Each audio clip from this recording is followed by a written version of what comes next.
ನಮಸ್ಕಾರ ವೀಕ್ಷಕರೇ, ಪರಿಹಾರ ಟಿವಿಯ ಎಲ್ಲ ವೀಕ್ಷಕರಿಗೆ ನನ್ನ ಹೃತ್ಪೂರ್ವಕ ಧನ್ಯವಾದಗಳನ್ನು ಹೇಳ್ತೀನಿ.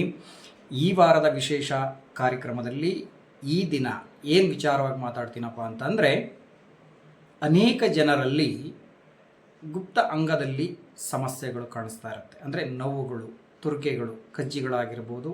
ಇನ್ನು ಕೆಲವರಿಗೆ ಏನಾಗುತ್ತೆ ಅಂತಂದರೆ, ಎಷ್ಟೋ ಜನರಲ್ಲಿ ಹೇಳ್ಕೊಳಕ್ಕಾಗೋದಿಲ್ಲ ಅಂಥ ಒಂದು ಸಮಸ್ಯೆಗಳು. ಅಂದರೆ ಸಣ್ಣ ಸಣ್ಣ ನೀರುಗುಳ್ಳೆ ಬರಬಹುದು. ನೀರುಗುಳ್ಳೆ ಬಂದ್ರೂ ಅದು ವಿಪರೀತವಾದಂಥ ನೆವೆ ಕಾಣಿಸ್ಕೊಳುತ್ತೆ. ಇದನ್ನು ನಾವು ಡಾಕ್ಟರ್ ಥರ ಕೆಲವರು ಹೇಳ್ಕೊಂಡು ಹೋಗಿ ತೋರಿಸಿ ರೆಡಿ ಮಾಡಿಕೊಂಡ್ರೂ ಕೂಡ ಪದೇ ಪದೇ ಅದು ಬರ್ತಾ ಇರುತ್ತೆ.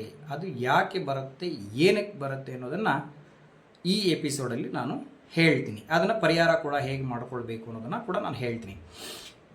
ಈ ಒಂದು ಗುಪ್ತಾಂಗದಲ್ಲಿ ಸಮಸ್ಯೆಗಳು ಏನಕ್ಕೆ ಬರುತ್ತೆ ಪದೇ ಪದೇ ಅಂತಂದರೆ, ಕೆಲವರಿಗೆ ಬೆವರಿಂದ ಬರುತ್ತೆ ಅಂತ ಹೇಳ್ತಾರೆ. ಇನ್ನು ಕೆಲವರು ಸ್ಕಿನ್ ಅಲರ್ಜಿ ಅಂದರೆ ಎಕ್ಸಸ್ ಆಫ್ ಹೀಟಿಂದನೂ ಆ ಥರ ಆಗುತ್ತೆ ಅಂತ ಹೇಳ್ತಾರೆ.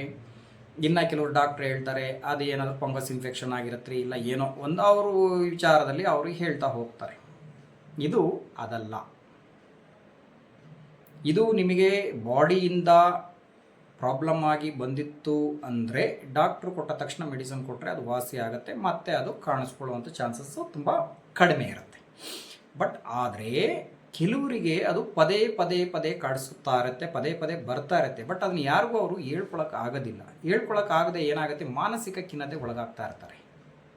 ಕೆಲವರಿಗೆ ಅಂತ ಗಂಡಸರಲ್ಲಿ ಏನಾಗುತ್ತೆ ಅಂದರೆ ಸೀಳು ಬಿಡುತ್ತೆ, ಸೀಳಿ ಹೋಗುತ್ತೆ. ಕೆಲವರು ಶುಗರ್ ಜಾಸ್ತಿ ಆದರೆ ಸೀಳಿದೆ ಅಂತ ಹೇಳ್ತಾರೆ ಡಾಕ್ಟ್ರು. ಅದು ಆ ಥರ ಆಗುತ್ತೆ, ಒಡೆದೋಗುತ್ತೆ, ಸ್ಕಿನ್ ಇದಾಗುತ್ತೆ ಅಂತಾರೆ. ಕೆಲವರಿಗೆ ಶುಗರ್ ಇಲ್ಲ ಅಂದರೂ ಕೂಡ ಆ ರೀತಿ ಆಗ್ತಾ ಇರುತ್ತೆ. ಇದು ಏನಕ್ಕಾಗುತ್ತೆ ಅಂತಂದರೆ, ನಿಮಗೆ ನರದೃಷ್ಟಿ ಉಂಟಾದರೆ ಈ ರೀತಿ ಸಮಸ್ಯೆಗಳು ಬರುತ್ತೆ. ನರದೃಷ್ಟಿ ಅದು ಹೆಂಗೆ ಆಗ್ಬಿಡುತ್ತೆ ಸ್ವಾಮಿ, ಅಲ್ಲಿಗೆ ಹೆಂಗೆ ಆಗ್ಬಿಡುತ್ತದೆ, ಅದೆಲ್ಲ ಆಗ್ಬಿಡ್ತದ, ನಿಜನಾ? ಖಂಡಿತ ಆಗುತ್ತೆ. ಖಂಡಿತ ಆಗುತ್ತೆ. ಹೇಗಾಗುತ್ತೆ ಅಂದರೆ, ನೀವು ಅದನ್ನು ಅಬ್ಸರ್ವ್ ಮಾಡಿ ನೋಡ್ಬೋದು. ಕೆಲವರಿಗೆ ಏನಾಗುತ್ತೆ ಅಂದರೆ, ಎಷ್ಟೋ ದಿನಗಳಿಂದ ನಿಮಿರುವಿಕೆ ಅನ್ನೋದೇ ಹೊಟ್ಟೋಗ್ಬಿಡ್ತದೆ. ಆಮೇಲೆ ಅದರ ಕಡೆಗೆ ಮೂಡೇ ಹೊಟ್ಟೋಗ್ಬಿಡ್ತದೆ, ಅದರ ಕಡೆಗೆ ಮೈಂಡೇ ಹೊಟ್ಟೋಗ್ಬಿಡ್ತದೆ. ಇದೆಲ್ಲ ಏನು ಕಾರಣ ಅಂತಂದರೆ, ದೃಷ್ಟಿ ಆಯಿತು ಅಂತಂದರೆ, ಬಿಡೋ ನೀನು ಕುದುರೆ ಇದ್ದಂಗಿದೆಯಾ, ಬಿಡೋ ನೀನು ಚೆನ್ನಾಗಿದೆಯಾ, ಬಿಡಮ್ಮ ನೀನು ಹಂಗಿದೆಯಾ ಹಿಂಗಿದೆಯಾ, ಯಾವಾಗ ನಾವು ಮಾತಾಡ್ತೀವೋ ಅದು ಒಂದು ಫ್ರೀಕ್ವೆನ್ಸಿ, ಅದು ಒಂದು ಶಕ್ತಿ. ನಾವು ಮಾತಾಡ್ತಕ್ಕಂಥದ್ದೇ ಒಂದು ಶಕ್ತಿ. ಈ ವಾಯ್ಸ್ ಏನಿದೆ, ಈಗ ನಮ್ಮ ಮಾತು ನಿಮಗೆ ಅರ್ಥ ಆಗುತ್ತಂದರೆ ಅದು ಶಕ್ತಿ. ಆ ಶಕ್ತಿ ಚಲನೆ ಇದೆ ಅದರಲ್ಲಿ.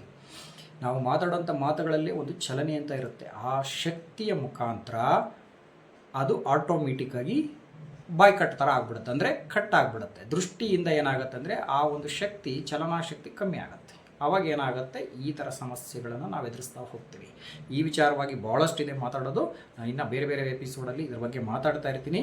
ಏನಕ್ಕೆ ನಿಮಿರುವಿಕೆ ತೊಂದರೆ ಆಗುತ್ತೆ, ನರ ದೌರ್ಬಲ್ಯ ಉಂಟಾಗುತ್ತೆ, ಮತ್ತು ಏನಕ್ಕೆ ಕೆಲವು ಹೆಂಡತಿ ಹತ್ರ ಹೋದರೂ ಅಥವಾ ಗಂಡನ ಹತ್ರ ಬಂದ್ರೂ ಸಮಸ್ಯೆ ಆಗ್ತಾ ಇರುತ್ತೆ. ಅಂದರೆ ಆ ವಿಚಾರದಲ್ಲಿ ಎಲ್ಲ ಚೆನ್ನಾಗೇ ಇರ್ತಾರೆ, ಅಲ್ಲಿಗೆ ಬಂದ ತಕ್ಷಣ ಅದು ಮೈಂಡ್ ಅಪ್ಸೆಟ್ ಆಗುವಂಥದ್ದು, ವರ್ಕೇ ಆಗದೆ ಇರುವಂಥದ್ದು ಏನಕ್ಕಾಗತ್ತೆ ಅನ್ನೋದನ್ನು ನಾನು ಮುಂದಿನ ದಿನಗಳಲ್ಲಿ ಎಪಿಸೋಡಲ್ಲಿ ಬೇರೆ ಬೇರೆ ಎಪಿಸೋಡಲ್ಲಿ ಬೇರೆ ಬೇರೆ ವಿಚಾರವಾಗಿ ಹೇಳ್ತಾ ಇರ್ತೀನಿ. ನೀವು ಅದನ್ನು ನೋಡಿಕೊಂಡು ಅದಕ್ಕೆ ಸೂಕ್ತವಾದಂಥ ಪರಿಹಾರ ಮಾಡಿಕೊಳ್ಳಿ.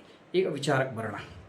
ಈಗ ಗುಪ್ತಾಂಗದಲ್ಲಿ ಏನು ಆ ದೋಷಗಳಾಗ್ತದೋ ಅದು ಕತ್ರಿಮದಿಂದ ಉಂಟಾಗಿರ್ತದೆ, ನೆಗೆಟಿವ್ ದೋಷಗಳಿಂದ ಉಂಟಾಗ್ತದೆ. ಯಾವುದೇ ಒಂದು ಹೆಲ್ತ್ ಸಮಸ್ಯೆ ಬರುತ್ತೆ ಅಂದರೆ ಜನದೋಷದಿಂದ, ಅಂದರೆ ನರದೋಷದಿಂದ, ನರಘೋಷ ಅಂತ ಹೇಳ್ತೀವಿ. ಆ ನರಘೋಷ ಏನಾಗುತ್ತೆ, ನಮ್ಮಲ್ಲಿ ಅನಾರೋಗ್ಯವನ್ನು ಉಂಟು ಮಾಡ್ತದೆ. ಹೇಗೆ ಉಂಟು ಮಾಡ್ತದೆ? ಯಾವಾಗ ಹಳ್ಳಿ ಕಡೆಗೆ ನೀವು ಕೇಳ್ತಾ ಇರ್ತೀರಿ, ಹಳೆ ಕಾಲದಲ್ಲಿ ನೀವು ಸಣ್ಣ ಪುಟ್ಟರಿದ್ದಾಗ, ಅವ್ರು ಕಣ್ಣಾಕ್ಬಿಟ್ರಪ್ಪ, ನಾನು ಊಟನೇ ಮಾಡೋಕ್ಕಾಗಲಿಲ್ಲ, ಅವ್ರು ಕಣ್ಣಾಕ್ಬಿಟ್ರಪ್ಪ, ನನಗೆ ಅದು ವರ್ಕೇ ಆಗಲಿಲ್ಲ ಅಂತಾರೆ. ಕಾರಣ ಏನಂತಂದರೆ, ಆ ನರಘೋಷ, ನರದೃಷ್ಟಿ ಏನು ಮಾಡುತ್ತೆ ಅಂದರೆ, ನಮ್ಮ ಚಲನಾಶಕ್ತಿಯನ್ನು ಆಟೋಮೆಟಿಕ್ ಹೀರ್ಕೊಂಡ್ಬಿಡುತ್ತೆ. ಹೀರ್ಕೊಂಡಾಗ ಏನಾಗುತ್ತೆ, ಮೈಂಡ್ ಮಂಕಾಗುತ್ತೆ, ಚಲನೆ ಅನ್ನೋದು ಕಮ್ಮಿ ಆಗುತ್ತೆ. ಶಕ್ತಿ ಯಾವಾಗ ಕಮ್ಮಿ ಆಗುತ್ತೋ, ಈಗ ಶಕ್ತಿ ಚೆನ್ನಾಗಿದ್ರೆ ತಾನೇ ಎಲ್ಲ ಅಲ್ಲಾಡ್ತಾ ಇರ್ತದೆ. ಶಕ್ತಿ ಯಾವಾಗ ಕಮ್ಮಿ ಆಗುತ್ತೋ ಅದು ಮೈನಸ್ಸಿಗೆ ಬರುತ್ತೆ. ಇದು ಕೂಡ ಹಂಗೆ. ಎಷ್ಟೋ ಗಂಡಸರು ಹೆಂಗಸ್ರ ಹತ್ರ ಹೋದಾಗ ಮಾತ್ರ, ಅವ್ರ ಮನೆಯವ್ರ ಹತ್ರ ಹೋದರೆ ಸಾಕು, ಅದು ಆಫ್ ಆಗುತ್ತೆ. ಇದು ಕಾರಣ ಏನಂದರೆ, ಇದ್ರ ಬಗ್ಗೆ ತಿಳ್ಕೋಬೇಕು ಅಂದರೆ ಹೆಚ್ಚಿನ ಟೈಮ್ ಬೇಕು ನಿಮಗೆ. ಇನ್ನು ಬೇರೆ ಬೇರೆ ಇದ್ರ ಬಗ್ಗೆ ಭಾಳಷ್ಟು ವಿಚಾರಗಳಿರುತ್ತೆ, ಬರೀ ಒಂದೇ ವಿಚಾರ ಅಲ್ಲ. ಇದನ್ನು ಸದ್ಯಕ್ಕೆ ಇವತ್ತು ನಾನು ಹೇಳೋದೇನೆಂದರೆ, ಇದು ನರದೋಷ, ನರದೃಷ್ಟಿ ಅಂತ ಹೇಳ್ತೀವಿ. ಇದಕ್ಕೆ ನೀವು ಪರಿಹಾರವನ್ನು ಮಾಡಿಕೊಳ್ಬೇಕು. ಪರಿಹಾರ ಹೇಗೆ ಮಾಡಿಕೊಳ್ಬೇಕು ಅಂತಂದರೆ, ಇದಕ್ಕೆ ಜನರಲ್ಲಾಗಿ ನಿಮಗೆ ತಿಳಿದಿರ್ತಕ್ಕಂಥ ವಸ್ತುಗಳೇ, ಬೇರೆ ವಸ್ತು ಏನು ಇದಕ್ಕೇನು ಎಕ್ಸ್ಟ್ರಾ ತೊಗೊಂಬಂದು ಹಾಕಿ ಆಗಲ್ಲ. ಯಾವ ಎನರ್ಜಿಗೆ ಯಾವ ಶಕ್ತಿಯನ್ನು ಕೊಡಬೇಕು ಅದು ಕೊಟ್ಟರೆ ಮಾತ್ರ ಅದು ಮೈನಸ್ ಆಗುತ್ತಿಲ್ಲ ಅಂದ್ರೆ ಆಗಲ್ಲ. ಇದಕ್ಕೆ ಹಳೆಯ ಪೂರ್ವಿಕರು ಏನು ಕೊಟ್ಟಿದ್ದಾರೆ, ಉಪ್ಪು, ಮೆಣಸಿನಕಾಯಿ, ಒಣಮೆಣಸಿನಕಾಯಿ ಮತ್ತು ಕಾಳುಮೆಣಸು, 2 ಎಳೆ ಅಥವಾ 3 ಎಳೆ ಬೆಳ್ಳುಳ್ಳಿ, ಇಷ್ಟು ಸಾಕು. ಕಲ್ಲುಪ್ಪು, ಒಣಮೆಣಸಿನಕಾಯಿ ಮತ್ತು ಬೆಳ್ಳುಳ್ಳಿ, ಕಾಳುಮೆಣಸನ್ನು ನಿಯಾಳಿಸಿಬಿಟ್ಟು 3 ದಾರಿಯಲ್ಲಿ ಹಾಕಿದ್ರೂ ಕೂಡ ಅದು ಕ್ಲಿಯರ್ ಆಗುತ್ತೆ. ಇಲ್ಲ ಅಂದರೆ ಅದನ್ನು ಸುಟ್ಟರೂ ಕೂಡ ಕ್ಲಿಯರ್ ಆಗುತ್ತೆ. ಇದನ್ನು ನೀವು ಸಂಜೆ ಹೊತ್ತೇ ಮಾಡಬೇಕು. ಬೇರೆ ದಿನ ಅಂದರೆ ಶನಿವಾರ, ಮಂಗಳವಾರ, ಶುಕ್ರವಾರ ಮಾಡಬಹುದು, ಭಾನುವಾರನೂ ಮಾಡಬಹುದು. ಸಂಜೆ ಹೊತ್ತು ಗೋಧೂಳಿ ಸಮಯದಲ್ಲಿ ಇದನ್ನು ಮಾಡೋದ್ರಿಂದ ಆ ನರಘೋಷ, ನರದೃಷ್ಟಿ ಅನ್ನೋದು ಕಂಪ್ಲೀಟಾಗಿ ಕ್ಯೂರ್ ಆಗುತ್ತೆ. ಬಟ್ ಇದು ಕೆಲವರಿಗೆ 1 ದಿನದಲ್ಲಿ ಕಡಿಮೆ ಆಗುತ್ತೆ, ಕೆಲವರಿಗೆ ಕಂಟಿನ್ಯೂ 2-3 ವಾರ ಮಾಡಲೇಬೇಕು. ಯಾಕೆ ಅಂತಂದರೆ ನಿಮಗೆ ರಾವು ದೃಷ್ಟಿ, ಬೇರೆ ಬೇರೆ ದೃಷ್ಟಿಗಳು, ಅದರ ದೃಷ್ಟಿ ಬಗ್ಗೆ ಇನ್ನೂ ಹೇಳ್ತೀನಿ ನಾನು. ಈಗ ಸದ್ಯಕ್ಕೆ ಹೇಳೋದೇನೆಂದರೆ ದೃಷ್ಟಿ, ಜನಗಳ ದೃಷ್ಟಿ ಬೇರೆ ಬೇರೆ ಇರುತ್ತೆ. ಆ ದೃಷ್ಟಿ ನಿಮಗೆ ಕೆಲವ್ರ ದೃಷ್ಟಿ ಬೇಗ ಕಡಿಮೆ ಆಗೋದಿಲ್ಲ. ಅವಾಗ ಏನಾಗುತ್ತೆ, ಗುರುಗಳು ಹೇಳ್ಬಿಟ್ರು ನಾನೇನೋ ಮಾಡಿಬಿಟ್ಟೆ, ಆಗಲಿಲ್ಲ, ಹಂಗಲ್ಲ. 1 ದಿನ, 2 ದಿನ, 3 ದಿನ ಮಾಡಬೇಕು. ಅಂದರೆ 1-2 ವಾರ ಮಾಡಿದಾಗ ನಿಮಗೆ ಅದು ಕಡಿಮೆ ಆಗುತ್ತೆ. ಕೆಲವರಿಗೆ ಇಮ್ಮಿಡಿಯೇಟ್ ಮಾಡಿದ ದಿನವೇ ಗೊತ್ತಾಗ್ಬಿಡುತ್ತದೆ. ಯಾಕೆ ಅಂದರೆ ಅವ್ರದ್ದು ದೃಷ್ಟಿ ಕಡಿಮೆ ಇರುತ್ತೆ. ಇನ್ನು ಕೆಲವ್ರದ್ದು 1 ವಾರ ಮಾಡಿದರೂ ಕೂಡ ಅದು ಕಡಿಮೆ ಆಗಲ್ಲ. ಅದಕ್ಕೆ ಏನು ಮಾಡಬೇಕು, ಕಂಟಿನ್ಯೂ ಆಗಿ ಅವರಿಗೆ. ಬಟ್ ಈ 1 ದಿನ 2 ದಿನ ಮಾಡಿದಾಗ ಅವ್ರಿಗೆ ಸ್ವಲ್ಪ ರಿಲ್ಯಾಕ್ಸ್ ಸಿಗುತ್ತೆ, ನಿದ್ದೆ ಎಲ್ಲ ಚೆನ್ನಾಗಿ ಬರೋದು ಅದೆಲ್ಲ ಆಗುತ್ತೆ. ಅದೆಲ್ಲ ಕಡಿಮೆ ಆಗ್ತಾ ಹೋಗುತ್ತೆ. ನರಘೋಷ ಕಡಿಮೆ ಆಯಿತು ಅಂದರೆ ಇನ್ಫೆಕ್ಷನ್ ತಾನಾಗೇ ಕಮ್ಮಿ ಆಗುತ್ತೆ. ಹಾಗಾಗಿ ಈ ಗುಪ್ತಾಂಗದಲ್ಲಿ ಸಮಸ್ಯೆ ಇರ್ತಕ್ಕಂಥವ್ರು ಈ ಒಂದು ಸಣ್ಣ ಪರಿಹಾರ ಮಾಡಿಕೊಳ್ಳಿ. ನಂತರ ದಿನಗಳಲ್ಲಿ ಇದಕ್ಕೆ ಬೇಕಾದಷ್ಟು ಭಾಳಷ್ಟು ರೆಮಿಡಿಗಳಿದೆ. ಭಾಳಷ್ಟು ಸಮಸ್ಯೆ ಹೇಗೆ ನಿವಾರಣೆ ಮಾಡ್ಕೊಳ್ಳೋದನ್ನು ನಾನು ಹೇಳ್ತಾ ಹೋಗ್ತೀನಿ. ಕಾರ್ಯಕ್ರಮ ನೋಡಿ. ಯಾಕೆಂದರೆ ವಿಡಿಯೋ ತುಂಬ ಲೆಂತ್ ಆಗ್ತೈತೆ, ಏನಪ್ಪ ಇವರು ಉದ್ದು ಕೇಳ್ಕೊಂಡು ಹೋಗ್ತಾರೆ, ಹಂಗಲ್ಲ. ವಿಚಾರ ಭಾಳ ಇರೋದರಿಂದ ಸಣ್ಣದಾಗಿ ಹೇಳೋಕ್ಕಾಗೋದಿಲ್ಲ. ಹಾಗಾಗಿ ನೀವು ಈಗ ಸದ್ಯಕ್ಕೆ ಆ ಥರ ಸಮಸ್ಯೆಯಲ್ಲಿ ಬಳಲ್ತಾ ಇರೋರು ಈ ಪರಿಹಾರ ಮಾಡಿಕೊಳ್ಳಿ.